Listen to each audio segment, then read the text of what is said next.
Hi, എല്ലാവർക്കും നമസ്കാരം.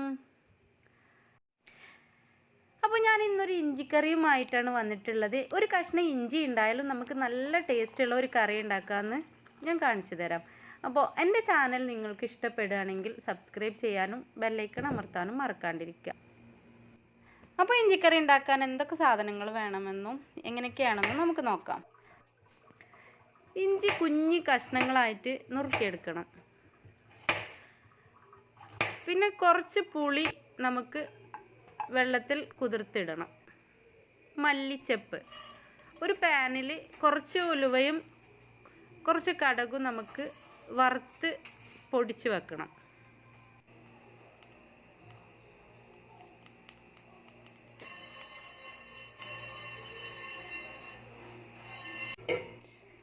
ഇപ്പം നമ്മൾ ഇഞ്ചി അരിഞ്ഞു, പച്ചമുളക്, തക്കാളി, മല്ലിച്ചപ്പ്, വെളുത്തുള്ളി. ഇനി പാന് അടുപ്പത്ത് വെച്ചിട്ട് ഓയിൽ ഒഴിക്കുക. അതിലേക്ക് ഈ ഇഞ്ചിയും വെളുത്തുള്ളിയും ഇട്ടിട്ട് നന്നായി, പച്ചമുളക് ഇട്ട് കൊടുക്കുക. എന്നിട്ട് നന്നായി വേവണം.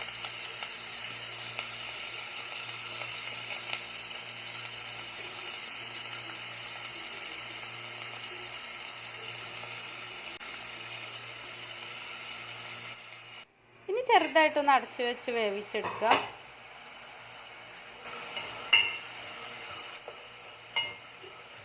നന്നായി വെന്തിട്ടുണ്ട്. ഇഞ്ചി, വെളുത്തുള്ളി, പച്ചമുളകൊക്കെ നന്നായി വെന്തിട്ടുണ്ട്. ഇനി നമുക്ക് ഇതിലേക്ക് ഉപ്പിട്ട് കൊടുക്കാം. കുറച്ച് മുളക് പൊടി ഇട്ട് കൊടുക്കുക. കുറച്ച് മഞ്ഞൾപ്പൊടി. ഇനി നന്നായി ഇളക്കിയതിന് ശേഷം, നന്നായി ഇളക്കി ജോയിൻ്റ് ആക്കിയതിന് ശേഷം കുതിർത്ത് വെച്ച പുളി നമുക്ക് ഇതിലേക്ക് പിഴിഞ്ഞൊഴിക്കാം. ഇനി നമുക്ക് 2 മിനിറ്റ് അടച്ചു വെച്ച് വേവിച്ച് തിളച്ചതിന് ശേഷം നമുക്ക് അരിഞ്ഞു വെച്ച തക്കാളി അതിലേക്ക് ജോയിൻ്റ് ചെയ്യാം. നന്നായി ഒന്ന് ഇളക്കുക. ശേഷം അരിഞ്ഞു വെച്ച മല്ലിച്ചപ്പ് നമുക്കതിൻ്റെ മേലെ ഇട്ട് കൊടുക്കാം. ഇനി നമ്മൾ ചെയ്യേണ്ടത് 1 ടീസ്പൂൺ അരിപ്പൊടി എടുത്തിട്ട് വെള്ളത്തിൽ നന്നായി കലക്കുക. കട്ടയൊന്നുമില്ലാതെ നന്നായി കലക്കിയെടുക്കണം. ഇനി നമ്മൾ കലക്കി വെച്ച അരിമാവ് ഇതിലേക്ക് ഒഴിക്കുക. ഇനി നന്നായി കുറുകി, തിളക്കുന്നതിനനുസരിച്ച് നന്നായി കുറുകും. നന്നായി തിളച്ച് കുറുകിയതിന് ശേഷം നമ്മൾ പൊടിച്ച് വെച്ച ഉലുവ, കടുക് വറുത്ത് പൊടിച്ചത് അതിലേക്ക് ചേർക്കുക. കൂടെ നമുക്ക് കറിവേപ്പിലയും ചേർക്കാവുന്നതാണ്. ഇനി ഇളക്കി ശേഷം പാനിൽ ഒഴിച്ച് നമുക്ക് അതിന് മേലെ കുറച്ച് മല്ലിച്ചപ്പ് നമുക്ക് ഭംഗിക്ക് വേണ്ടിയിട്ട് നമുക്ക് വിതറാവുന്നതാണ്.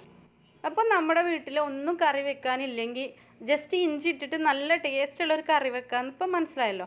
നിങ്ങളെല്ലാവരും ഉണ്ടാക്കി നോക്കുക.